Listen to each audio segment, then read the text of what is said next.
Assalamualaikum warahmatullahi wabarakatuh. Perkenalkan, nama saya Rafa Samudra dari jurusan Akuntansi Syariah kelas 24A dengan NIM 12492121005. Di sini saya akan menjelaskan mengenai proses pengangkatan dari seorang arbiter. Jadi sebelum masuk ke materi, di sini saya akan menyampaikan atau menjelaskan mengenai apa sih seorang arbitrase itu dan apa sih arbiter itu.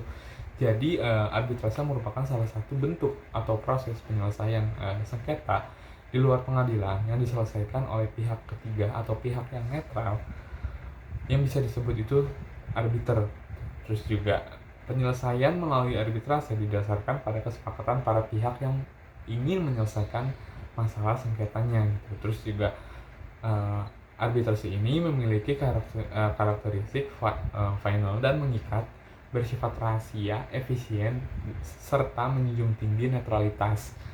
Terus menurut pasal 1 angka 7 Undang-Undang Nomor 30 Tahun 1999, arbiter adalah seseorang atau lebih orang yang dipilih oleh para pihak yang bersengketa atau ditunjuk langsung oleh pengadilan negeri atau lembaga arbitrase untuk memberikan putusan atas sengketa tertentu yang diselesaikan melalui arbitrase.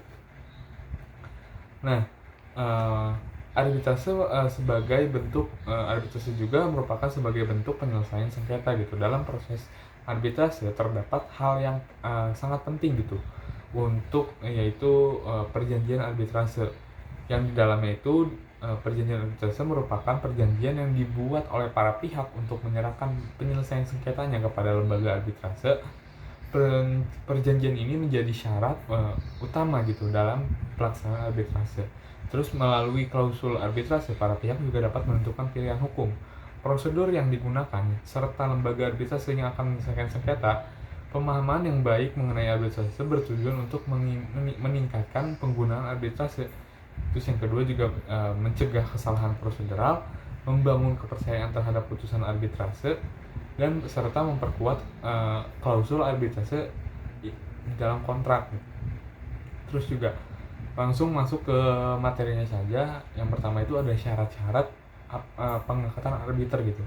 Jadi menurut undang-undang arbitrase mengatur beberapa syarat mutlak gitu bagi seseorang untuk dapat diangkat atau dapat menjadi seorang arbiter, yaitu yang pertama cakap dalam melakukan tindakan hukum, berusia minimal 30 tahun, tidak memiliki hubungan keluarga gitu dengan para pihak, yang dimana nantinya itu kan arbiter ini akan menyelesaikan sebuah proses permasalahan sengketa dari pihak yang ingin menyelesaikan sengketa ini. Berarti kan ada pihak satu dan pihak kedua gitu, yang dimana arbiter ini ada di tengah-tengah ya, pihak ketiga. Nah, arbiter ini tidak boleh memiliki hubungan darah dari antara pihak satu dan pihak kedua, yang dimana nantinya itu akan memancing atau memantik gitu seorang arbiter ini untuk cenderung lebih memilih kepada satu pihak gitu, cenderung tidak netral. Terus juga harus memiliki pengalaman minimal 15 tahun gitu di bidangnya.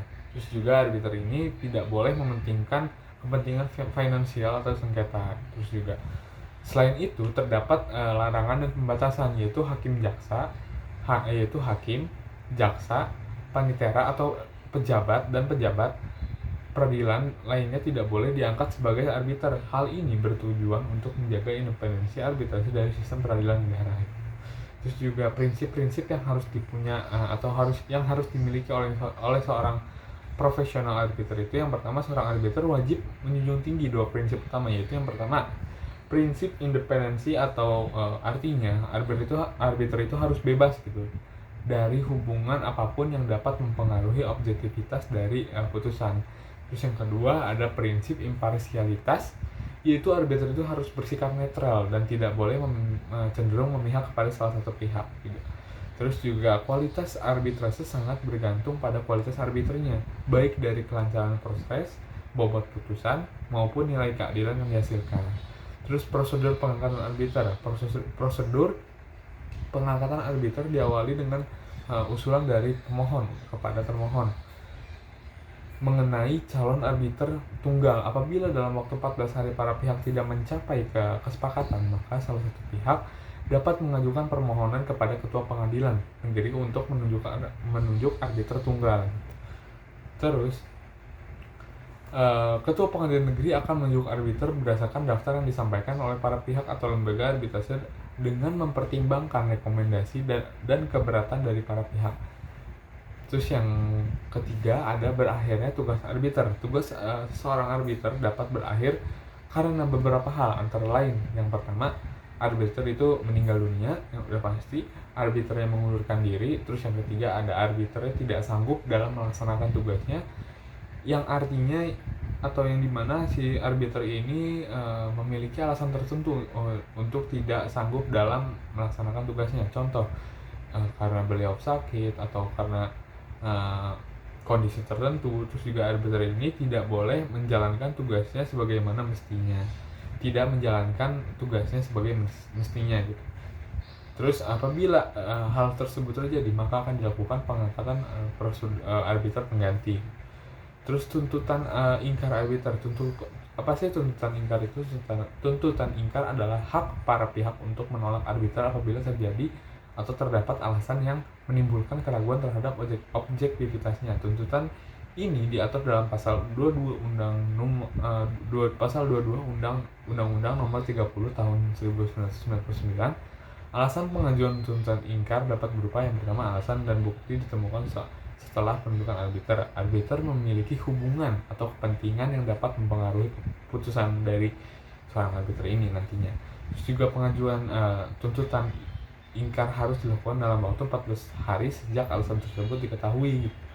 Akibat hukum tuntutan ingkar itu, apabila tuntutan ingkar dikabulkan, maka arbiter harus diganti dengan seorang arbiter lain atau arbiter yang ditunjuk oleh pengadilan atau lembaga dari arbitrase itu sendiri.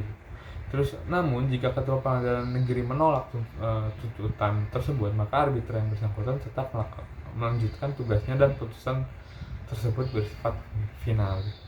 Kesimpulannya apa sih yang dapat kita simpulkan? Arbiter merupakan figur kunci dalam proses arbitrase yang harus memenuhi syarat ketat serta menjunjung tinggi independensi dan imparsialitas, prinsip-prinsip yang tadi sudah saya jelaskan. Terus juga proses pengangkatan arbiter ini dapat dilakukan secara fleksibel namun terstruktur. Sedangkan tuntutan ingkar menjadi mekanisme pengawasan penting untuk menjamin keadilan dan netralitas dalam penyelesaian sengketa. Mungkin demikian pemaparan materi saya mengenai proses pengangkatan dari seorang arbiter. Kurang lebihnya mohon maaf. Wassalamualaikum warahmatullahi wabarakatuh.